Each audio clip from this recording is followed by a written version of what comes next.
जळगाव तालुक्यातील तरसोद गावातील बस स्थानकाजवळ हळदीच्या कार्यक्रमात नाचण्याच्या कारणावरून चौघांना लाठीकाठ्यांनी बेदम मारहाण केल्याची घटना शनिवारी रात्री घडली असून या प्रकरणी नशिराबाद पोलीस स्टेशनला गुन्हा दाखल करण्यात आला आहे। 20 एप्रिल रोजी रात्री 10 वाजेच्या सुमारास हळदीच्या कार्यक्रमात नाचण्याच्या कारणावरून सागर शांताराम राजपूत व 29 या तरुणाला गावात राहणारे प्रवीण भगवान अलकारी, विनोद भगवान अलकारी, सागर विनोद अलकारी आणि संतोष तुळशीराम राजपूत या 4 जणांनी लोखंडी पाईप, लाकडी दांडका आणि विटा मारून दुखापत करत जीवे ठार मारण्याची धमकी दिली।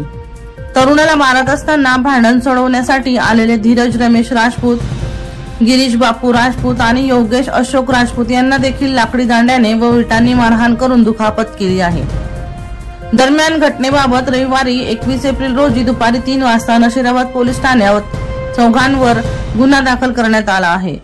तपास PSI अलियार खान हे करीत आहेत। सुनील पाटील यांचा रिपोर्ट, बुलंद पोलीस टाइम्स, जळगाव।